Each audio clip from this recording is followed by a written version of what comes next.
Madame, Monsieur, bonjour, merci de nous rejoindre. Tout de suite, les titres de l'actualité.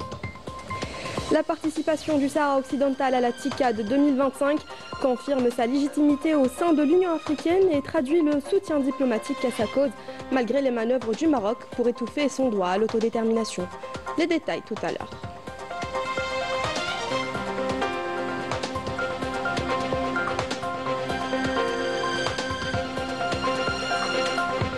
La foire commerciale intra-africaine s'apprête à ouvrir ses portes à Alger le mois prochain, un rendez-vous stratégique qui vise à renforcer l'intégration économique entre les pays africains et arabes et à dynamiser les échanges commerciaux.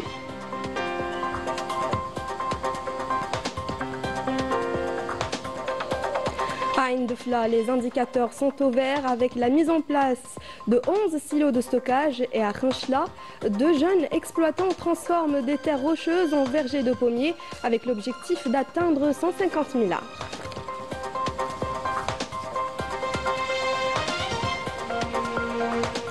Bienvenue à tous. Tout d'abord, le ministre d'État, ministre des Affaires étrangères de la communauté nationale à l'étranger et des Affaires africaines, Ahmed Attaf, a reçu hier un appel téléphonique du ministre des Affaires étrangères du Koweït, pays frère, Abdullah Ali Al-Yahya. L'entretien téléphonique a été l'occasion de passer en revue les relations de fraternité et de coopération entre l'Algérie et le Koweït et les perspectives de leur renforcement. Conformément aux orientations des dirigeants des 2 pays frères, les 2 ministres ont également abordé les récents développements au niveau régional et international.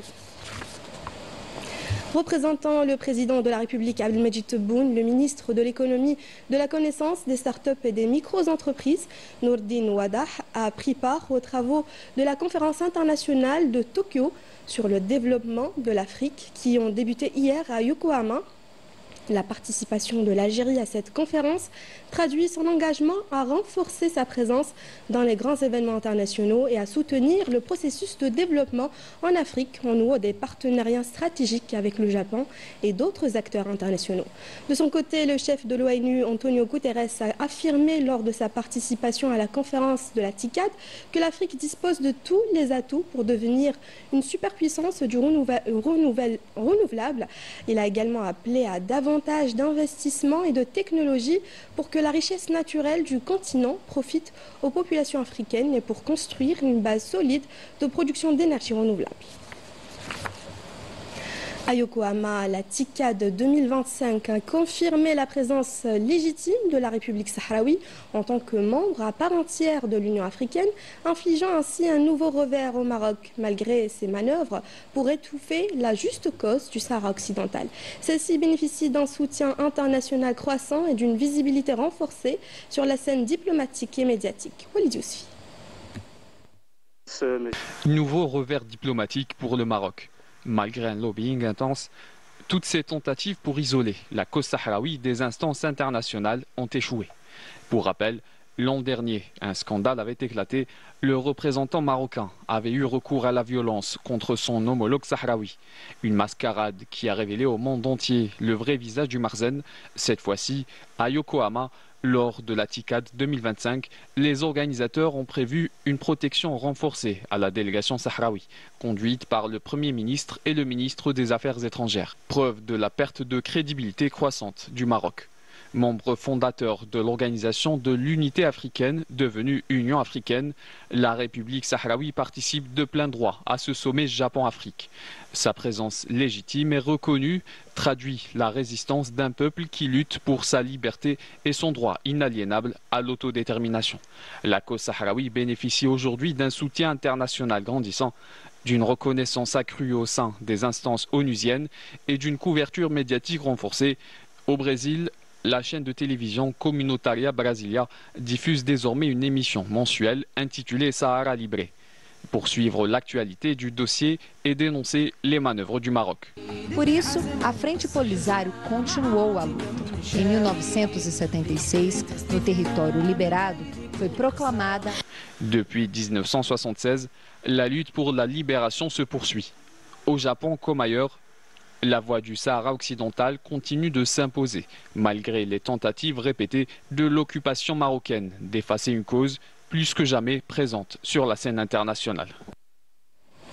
À Gaza, 10 Palestiniens sont tombés en martyrs et d'autres ont été blessés, dont 3 travailleurs humanitaires dans des bombardements et des tirs de l'armée de l'occupation sioniste.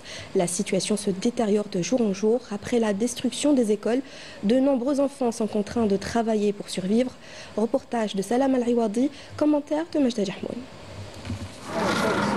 Ils ont miraculeusement survécu aux missiles sionistes. Ces 3 petits-enfants se sont retrouvés à travailler dans le domaine de la mécanique auto avec leur père. Pas le choix, leurs écoles ont été réduites en poussière par l'armée sioniste. Mes enfants travaillent avec moi. C'est toujours mieux que de les laisser se perdre dans la rue. Mais avec cette guerre, nos conditions sont extrêmement difficiles. L'armée sioniste n'a épargné aucun foyer ni atelier. Et après avoir perdu le leur, cette famille a placé sa tente au cœur de Gaza pour y passer son temps. الحرب دمرت المدارس وما فيش مدارس واحنا بنيجي نساعد ابويا والاسعار كلها غاليه. ابويا ما رضيش يجيب عمال من برا فقلنا له بنجيب احنا بنشتغل معك بدل ما تجيب وعشان بدل ما يجيب العمال هذا المصروف اللي بدله اياه اجارهم بنجيب فيه اكل. Et ces enfants ne sont qu'un exemple parmi des milliers d'autres qui n'ont plus accès à la scolarité. Alors pas d'autre choix que d'investir les marchés pour assurer leur gagne-pain. Avant la guerre, on allait à l'école. Mais aujourd'hui, comme elle est détruite par l'occupation sioniste, alors je suis ici pour vendre de la nourriture. Le travail des enfants n'est pas la seule catastrophe endurée à Gaza. Il s'agit là d'enfants privés de leurs droits les plus élémentaires. Alger s'apprête à accueillir le mois prochain la foire commerciale intra-africaine. Plus qu'un salon, c'est une plateforme stratégique pour renforcer les échanges et l'intégration entre pays africains et arabes. La Mauritanie y participera aux côtés de nombreux autres États et l'Algérie est considérée aujourd'hui comme un pôle économique majeur du continent. Badia Amani. En prenant part à l'IATF 2025, la Mauritanie compte saisir cette importante rencontre afin de renforcer les relations déjà existantes avec l'Algérie depuis de longues années. Le volume des échanges commerciaux est en hausse. L'Algérie est le plus grand partenaire arabe et africain de la Mauritanie avec un chiffre d'affaires annuel de 300 millions de dollars. L'Algérie exporte du sucre vers la Mauritanie, la céramique, les produits alimentaires ainsi que les dattes. La Mauritanie exporte le fer brut et d'autres produits. La coopération entre les deux pays est très forte. Cela reflète la volonté de nos gouvernements de les renforcer davantage, surtout après l'ouverture du poste frontalier par nos 2 présidents. Ce pas de plus constitue une base solide pour les échanges commerciaux. Ces relations ont un avenir prometteur et dans tous les domaines, selon l'Union des hommes d'affaires algéro-mauritaniens, car l'Algérie est considérée comme un pôle économique en Afrique sur lequel la Mauritanie peut compter pour son développement, notamment dans le domaine de l'énergie. L'IATF sera un carrefour de rencontres, d'échanges entre entreprises, experts et surtout des jeunes start-upers qui viendront des différents pays africains. Ils présenteront les dernières innovations technologiques et solutions et tenteront par là même de nouer des relations de partenariat. L'innovation et les start-up tirent la croissance des pays vers le haut. L'Afrique compte un nombre important de ces entreprises qui mènent des projets innovants lancés par la jeunesse, chose qui permet le développement de l'économie africaine. Les pays africains peuvent s'entraider pour renforcer les start-up, le transfert des technologies, des échanges dans le domaine de la formation pour le bien de notre continent et de ses populations. إلى الدورة الاقتصادية يعني هذه الخطوة يمكن أن تتعاون فيها الدول الإفريقية. Contacté par Canal Algérie, cet expert en économie et spécialiste des questions régionales estime que l'économie algérienne connaît un bon essor et participe grandement au développement du continent africain en adoptant plusieurs mesures, notamment l'ouverture d'une ligne maritime. طبعا هذا اللقاء القاري مهم للدول الإفريقية لزيادة التبادلات التجارية. Cette rencontre est très importante pour les pays africains. Elle permettra d'augmenter les échanges économiques et commerciaux entre eux, le transfert de technologies et réduire sa dépendance avec les pays étrangers, notamment ceux avec lesquels ils enregistrent un déficit commercial. Ces dernières années, l'Algérie enregistre une ouverture de son économie et la réalisation d'infrastructures de base pour relier l'Algérie aux pays africains. De grands pas ont été franchis franchi dans ce domaine, mais le chemin reste encore long pour atteindre les objectifs. Ce n'est là qu'un début, mais l'Afrique est un marché prometteur. Les yeux du monde y sont braqués, car le rythme de croissance en Afrique est grand. Les richesses dont elle dispose ne sont plus à faire connaître. Ainsi donc, l'Afrique riche de ses ressources naturelles, de ses grandes potentialités économiques et surtout de ses ressources humaines, compte ainsi promouvoir la coopération entre les pays africains pour un renouveau et un développement à la hauteur des attentes et des aspirations de ses populations. Dans le secteur agricole, les agriculteurs de la wilaya de Ain Defla se disent satisfaits de la mise en service de 11 silos de stockage, une initiative qui s'inscrit dans la politique de l'État visant à renforcer les capacités de production et de stockage des cultures stratégiques. Nadia Sultani et Walid Yousfi.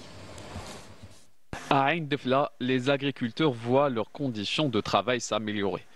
Longtemps contraints de parcourir des dizaines de kilomètres pour stocker leurs récoltes de céréales, ils bénéficient désormais de nouveaux silos de proximité, une infrastructure qui va simplifier le stockage et renforcer la sécurité alimentaire dans la région. La mise en service de ces centres de collecte modernes a changé le quotidien des agriculteurs. Le stockage se fait désormais sur place, rapidement et dans de bonnes conditions. C'est une bonne chose. L'agriculteur peut décharger directement sa marchandise. Je ne m'inquiète plus car je sais que ma récolte sera immédiatement stockée. Les agriculteurs ont salué cette initiative. Ça leur épargne de parcourir plusieurs kilomètres pour vendre ou stocker leur blé. De quoi encourager les agriculteurs de la région à améliorer leur rendement et à préparer la prochaine campagne dans les meilleures conditions. Nous remercions le président de la République pour ce projet. Il a donné la priorité à cette filière. Nous ferons tout pour être à la hauteur. Ce centre de stockage est une aubaine pour nous. Nous remercions le président de la République pour cette infrastructure. Cette production abondante ne fera qu'encourager les agriculteurs qui ont déjà bénéficié d'un accompagnement des hautes autorités de l'État à diversifier et à doubler leur production, et ce en élargissant les superficies cultivées. Un suivi régulier sera assuré pour consolider ces acquis. Encouragés par l'accompagnement des autorités locales et nationales, les agriculteurs se projettent déjà vers l'avenir. Diversification des cultures, extension des superficies, tous les indicateurs sont au vert. Objectif affiché, atteindre l'autosuffisance alimentaire et mettre fin à toute indépendance extérieure. À Khenchela, des terres rocheuses ont été transformées en vergers de pommiers. Exemple dans la région de Temza où 2 jeunes frères ont relevé ce défi. Et puis malgré le climat difficile, ils ambitionnent d'étendre leur projet pour atteindre 150 000 pommiers. Abdelrahman Chebbah et Majda Jahmoun. À Temza, wilaya de Khenchela, 2 frères, Habib et Salah, ont relevé un pari audacieux. Transformer la roche et la montagne en un immense verger de pommiers. Avec 25 000 arbres déjà plantés, sur une surface de 10 hectares, leur ferme respire la vie et la promesse de récoltes abondantes. Notre exploitation rassemble plusieurs variétés de pommes. Nous nous sommes lancés dans cette activité il y a 2 ans. Nous entamerons bientôt notre 3e année et nous récoltons déjà le fruit de notre dur labeur. Nous voulons aller encore plus loin, développer de nouvelles variétés et élargir nos plantations. Nous employons une vingtaine de personnes, chiffre qui peut grimper à 50 saisonniers durant la période des récoltes.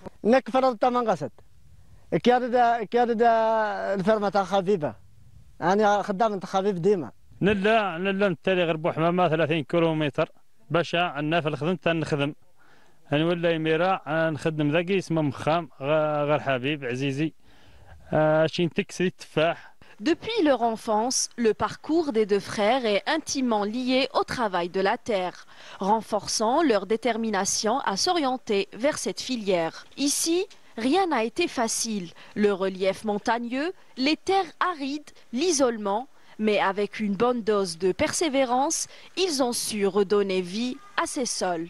Nous avons planté 27 000 pommiers de variété italienne, adaptés au système de culture intensive.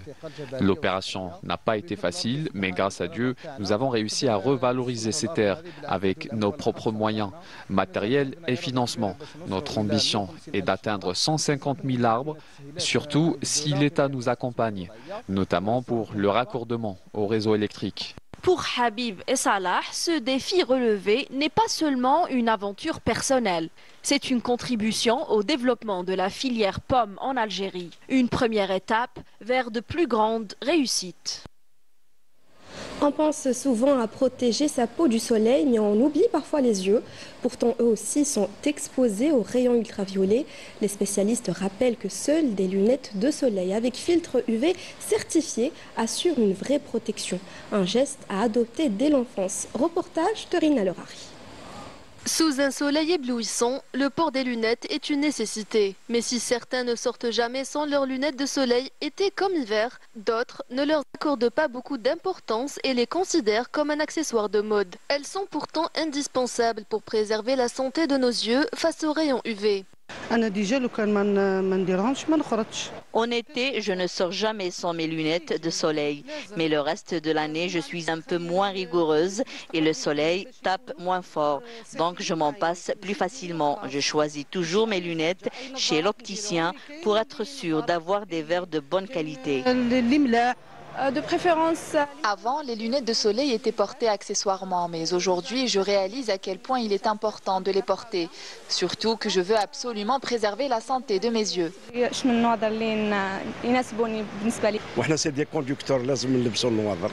Plus on prend de l'âge, plus on réalise à quel point nos yeux deviennent sensibles et qu'il faut en prendre soin. Moi, par exemple, je conduis beaucoup et les rayons de soleil peuvent gêner ma vision sur la route. C'est pour cela que je porte toujours mes lunettes de soleil et j'accorde une grande importance au choix de la qualité des verres.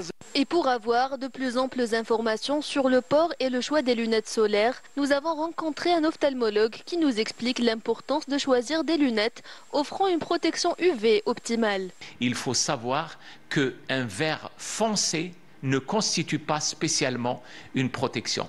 Parce qu'un verre foncé qui n'est pas muni d'un filtre anti-UV dans la tranche de longueur d'onde 400 nanomètres est plus dangereux qu'un verre qui est muni de ce filtre anti-UV 400. Pourquoi? Parce qu'un verre sombre sans filtre entraîne une ouverture des paupières, une ouverture de la pupille, donc une exposition plus importante des organes de l'œil et notamment la rétine. L'exposition aux ultraviolets, elle peut donner des effets néfastes aux yeux en cas d'exposition prolongée et répétitive. Peut induire sur la peau déjà des paupières de ce qu'on appelle un coup de soleil, une brûlure superficielle qui peut, si elle est plus intense, entraîner des cloques.